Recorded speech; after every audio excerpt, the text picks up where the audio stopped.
Salut les techos, j'espère que vous allez bien. Aujourd'hui, on se retrouve pour une petite vidéo qui n'était pas du tout prévue. Donc, franchement, si je dis n'importe quoi ou que c'est pas clair ou quoi, n'hésitez pas à me le dire en commentaire parce que j'ai rien préparé, honnêtement. Pour introduire rapidement le projet, en fait, c'est un projet de sauvegarde. Pourquoi? Tout simplement, en fait, chez la info, nous, on utilise des script bash pour sauvegarder nos différents outils, donc Cube et puis des serveurs Linux, soit chez OVH, Calway ou du Proxmox, ça dépend. Mais le script bash c'est cool, mais dès qu'on a besoin d'un peu plus d'intégration ou quoi, en fait, faut tout de suite recoder. On peut pas faire un module, enfin, c'est un peu plus chiant quand on peut pas le compiler, etc. C'est pas le plus adapté. Mais avant de faire ça, on avait quand même cherché des solutions. Par exemple, Velero pour le cube, ok, c'est cool, mais du coup, pour faire autre chose que du cube, c'est un peu plus compliqué. Et pour trouver une interface web, en fait, il faut aller trouver sur un GitHub un repo, est-ce qu'il est maintenu ou non, etc. Bref, la galère. Vim ont sorti une solution, je crois que c'est l'année dernière, si je me souviens bien. Elle est très bien, mais voilà, le Vim, ça peut peut-être paraître lourd pour ce qu'on veut faire, quoi. Il y a des fois, on n'a pas envie de monter puisqu'il faut un Vim qui gère le Kubernetes et le connecter au Vim normal, quoi, le backup, pour pouvoir manager ça plus facilement avec d'autres instances, tout ce qui va être Linux, MySQL, etc. Du coup, ça faisait une bonne petite infra quand même pour du backup. Voilà, ça faisait beaucoup de gestion. Même le script bash et le script bash, au final, on contournait juste le problème parce que fallait bien le maintenir, fallait bien faire de la doc, etc. Et c'est pas aussi simple, quoi. Le mieux ce serait de pouvoir restaurer un cluster cube depuis son téléphone, quoi. On appuie sur trois boutons et puis c'est bon, ça restaure, ça repart en prod. Et la semaine dernière, j'ai commencé mon début de semaine à faire un petit outil en Go, c'était juste une petite CLI. En étant dans Go, en fait, je me suis rendu compte qu'on pouvait faire plein de choses avec et qu'on pouvait réutiliser notre code. Voilà, j'ai le même code en fait pour l'API, la CLI et le serveur qui gère les backups. Du coup, cette fonction, en fait, je l'ai juste écrite une fois et je la rappelle dans mes différents, là où j'ai besoin, quoi, au niveau de mon API, etc. Donc ça, j'ai trouvé ça complètement fou. Et du coup, c'est le moment où normalement vous devez faire des PowerPoint pour votre projet, etc. Et que vous tombez dans la découverte d'un nouveau langage et que vous décrochez pas le temps que vous n'avez pas à peu près fini votre POC. Maintenant que je vous ai un peu expliqué le contexte, pourquoi, comment ça s'est passé, etc., qu'est-ce que j'ai fait, on va passer sur le PC, comme ça je vous montre un peu ce que j'ai pu réaliser en une semaine. Et voilà, si vous avez des retours, des idées de features ou quoi, n'hésitez pas à me le dire. Ok, donc on se retrouve sur le PC, un peu pour, comme ça je vais vous montrer qu'est-ce qui existe à l'heure actuelle et qu'est-ce que je veux faire aussi plus tard. Donc l'outil s'appelle Mini Backup, je vous mettrai le lien dans la description du repo où vous avez un peu toutes les explications avec qu'est-ce qui est pris en charge. Il y a la compression et le chiffrement qui est prise en charge de base. Gestion des sauvegardes, là on va avoir une gestion de la rétention, la planification sur du stockage distant standard, mais aussi le glacier, donc un peu pour faire de l'archivage. On a une interface web et une CLI. Donc vous allez voir, l'interface web elle est dégueulasse, mais voilà, c'est un premier jet. C'était pour voir un peu qu'est-ce qu'on pouvait faire si c'était réalisable, quoi, le but du POC. Configuration, donc là pour l'instant il y a juste un config.yaml où on va avoir tous nos backups, le serveur.yaml avec nos stockages S3 distants pour upload les backups et aussi la gestion du port d'API par exemple. Je pense que plus tard il y aura un config.d par exemple et qu'on aura plusieurs configs, par exemple MySQL, Mongo, etc. pour vraiment bien répartir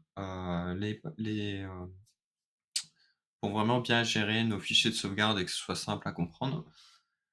On va avoir besoin d'une clé AES qu'on peut générer facilement avec OpenSSL, c'est tout simplement pour le chiffrement. Et donc là, on va aller suivre le petit démarrage plus ou moins rapide en fait. Vous voyez qu'il y a une petite modification à faire dans le tutoriel, mais en fait, c'est justement pour que vous voyez un peu comment ça fonctionne. Et petite précision aussi, vous verrez qu'il y a 0 logo.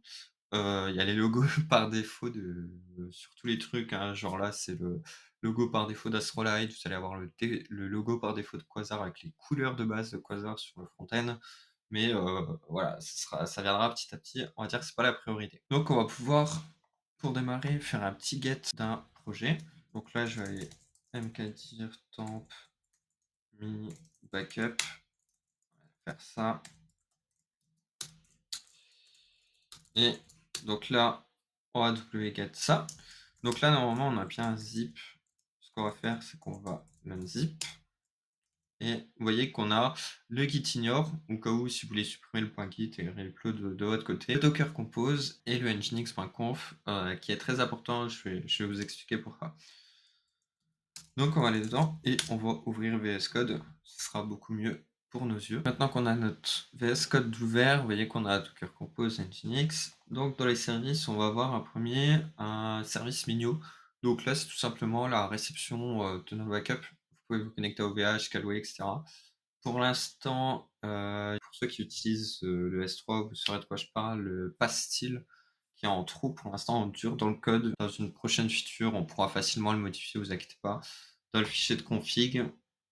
Ensuite, on a un petit conteneur qui va se lancer juste au début pour créer notre bucket Minio, parce qu'on ne peut pas le mettre par défaut en environnement, donc voilà. Ensuite, là, on va avoir l'image de mini backup. Donc là, c'est mini backup serveur et CLI. Plus tard, on pourra dispatcher CLI, serveur, API, il n'y a pas de souci. Mais pour l'instant, voilà, j'ai décidé de tout unifier dans une image. Cette image est hébergée chez Scalway sur un registre public. Peut-être que ça changera à l'avenir, mais pour l'instant, voilà, c'était le plus simple pour moi. Du coup, pour l'image. Ensuite, on a notre container name mini backup, le restart, le volume. Donc là, vous voyez qu'on va créer un dossier config et qui sera mappé à l'intérieur du conteneur dans app config et en environnement autoconfig true. Donc là, il va voir qu'il n'y a pas de serveur.yaml ni de config.yaml, donc c'est l'application qui va aller récupérer des fichiers par défaut qu'on pourra utiliser. On va voir des variables d'environnement pour se connecter à Minio. Vous verrez un peu plus tard à quoi ils nous servent. L'environnement goenv, donc là pour l'instant c'est en mode dev. Si vous mettez prod, en fait, ça ne changera rien pour l'instant, c'est pas codé. Donc ça viendra à l'avenir, hein. C'est forcément pour certaines fonctions, par exemple, tout ce qui va être log, au lieu de mettre dans un dossier log, dans app/log, on mettra dans /var/log pour le key, enfin tous les récepteurs de log qui pourront les lire. Ça servira plus. Une AES keys, donc là on va tout de suite en régénérer une. Je vais mettre là comme ça vous voyez mieux. On va faire OpenSSL rand x32. Donc là on récupère ça et on va le coller ici. Ensuite on a le front-end. Là encore une fois c'est hébergé sur Scalway et on ne peut pas passer de variable d'environnement dans notre front-end. C'est avec Quasar. En fait, Quasar, il le build. À certains moments, on pourrait passer des variables d'environnement. Il y a quelques petites techniques, mais pour l'instant, enfin, je voulais pas me prendre la tête pour des choses qui n'étaient pas nécessaires. C'est là où, comme on peut pas mettre de variables d'environnement dans notre front-end, eh ben, il va tout simplement contacter l'API de mini backup sur sa propre URL. Ça voudrait dire si vous aurez par exemple minibackup.edalinfo.fr, il va exposer le mini backup serveur, l'API, sur minibackup.edalinfo.fr/API. Donc vous voyez juste ici la config nginx parle d'elle-même. Vous avez sur le slash le front-end et sur le slash API le mini backup qui là c'est l'API qui va répondre sur le 8080. Et ensuite MariaDB et Mongo. Donc je vais déjà ouvrir un MongoDB Compass. Mais voilà, ici le but c'est juste pour tester. Et ce qu'on va faire, c'est que nous, on va se décocher le port. Comme ça, on pourra accéder à notre Mongo, mettre une petite insertion de données et on verra ce que ça donne. Donc là, je vais faire un Docker Compose Up. Forcément, il n'a pas besoin de toutes les images chez moi parce que je les ai déjà, mais chez vous, il va pull les images en premier. Et donc là, vous voyez qu'on a un petit dossier config qui s'est créé avec config.yaml et serveur.yaml. On va aller voir ça. Donc là, on a plusieurs types. On en a qui sont commentés. C'est un peu en guise d'exemple que vous pourrez utiliser pour vous si vous avez des cas d'usage différents. Et là, on va avoir le type Mongo. Et à chaque fois dans les backups, on déclare son type et en dessous, on peut utiliser ce type comme une clé et qui va ensuite avoir plusieurs clés et valeurs à la suite. Donc là, on le voit bien, on déclare notre type qui s'appelle Mongo et ensuite on peut ouvrir les paramètres de Mongo en lui mettant l'host, le port, le user, le password, SSL. Pass, rétention, standard, classier et schedule, c'est tous les combien de temps il va essayer d'aller backup ce Mongo. Donc là, toutes les 5 minutes.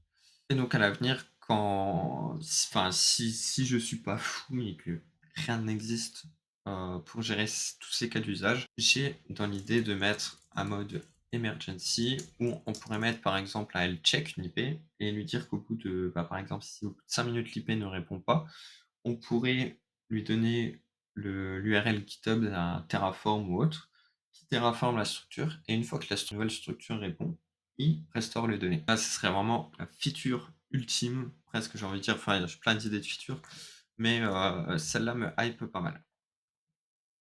Et donc là, ce qu'on va regarder, c'est le storage.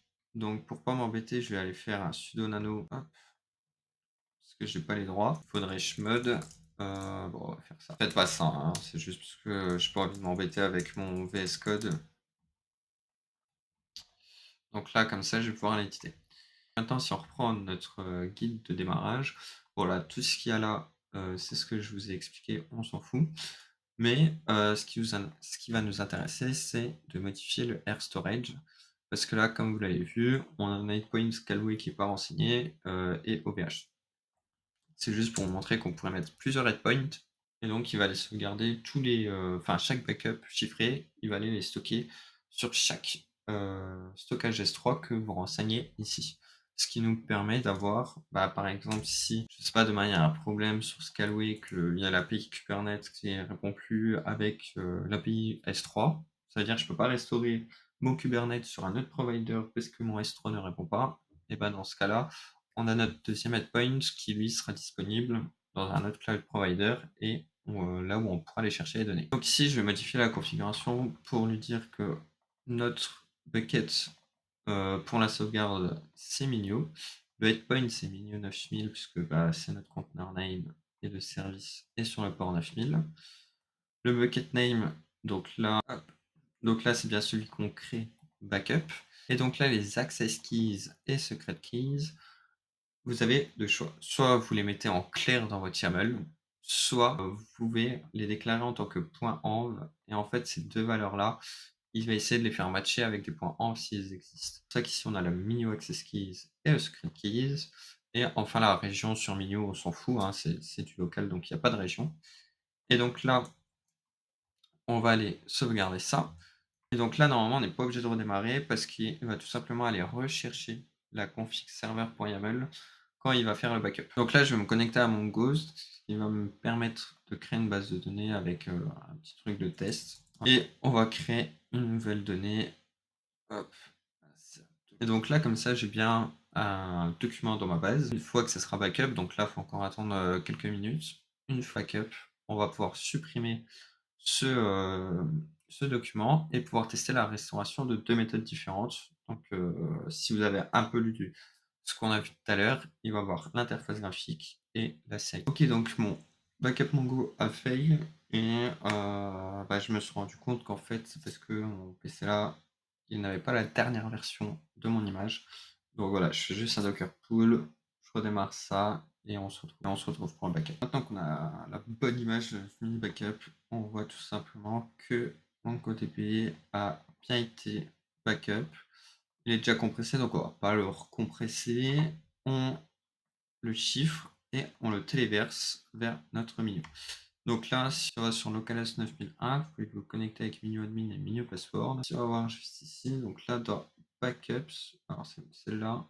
Si je refresh, on a bien notre Mongo. Donc là, si je le télécharge et que j'essaye, je n'aurai pas ma clé ES, donc je ne peux pas regarder ce qu'il y a dans le backup. Mais là, ce qui va être intéressant, si je vais sur localhost, donc on voit que j'ai le nombre de configs de backup qui remonte, avec où est-ce qu'ils sont au niveau du stockage, quel est le cron standard. Là, les paramètres, on va pouvoir voir la trade point Minio, les access keys, secret keys. Et il y a un double port, ça c'est pas grave, port, debug et le log. Et là, plus tard, un créateur, je ferai ma vidéo dessus. Plus tard, on va pas s'embêter là-dessus. Notre Mongo, on va imaginer que je vais supprimer mon document test. Oh, zut, c'était une donnée super importante. Et là, ce que je vais pouvoir faire, c'est restaurer la dernière sauvegarde. Donc là, si je clique sur restaurer, backup restauré pour Mongo. Donc, normalement, si je rafraîchis ici, j'ai de nouveau mon fichier. Et la deuxième commande qu'on donne dans le guide, là, ça va être avec la CLI. Du coup, on va pouvoir faire docker exe ni backup. App backup CLI, c'est tout simplement le chemin de la CI. Restore, Mongo et last pour le dernier backup. Donc là, je resupprime mon document. Je vais juste ici. Et donc là, si je fais ça, donc là, on voit qu'on a la sortie de la console. Il y a tout qui est logué aussi dans le fichier de log, mais on voit aussi ce qu'il fait. Et hop, là, on voit qu'on a notre fichier de test. Si on voudrait ne pas forcément restaurer le dernier backup, pour l'instant, ce qui est possible qu'avec la CLI, ça va sur le front-end. Sur le front-end, on pourra aussi télécharger nos fichiers directement du S3 qui sont chiffrés, on pourra les récupérer déchiffrés. Et donc là, on va pouvoir faire le docker exec-it juste pour avoir le terminal qui puisse nous poser la question de quel backup on veut restaurer. Donc là, je vais resupprimer mon fichier et j'espère qu'il y a un autre backup qui s'est fait entre temps, comme ça on va pouvoir voir ce que ça donne. Donc là, voulez-vous restaurer le dernier backup pour Mongo? On va lui mettre non. Et donc là, liste de backup, le problème c'est qu'on en a qu'un. Du coup, je vous refais la démo juste après, dès qu'on en a un deuxième. Donc là, on vient d'avoir un deuxième backup Mongo qui vient de se faire avec notre document qui n'est pas bon.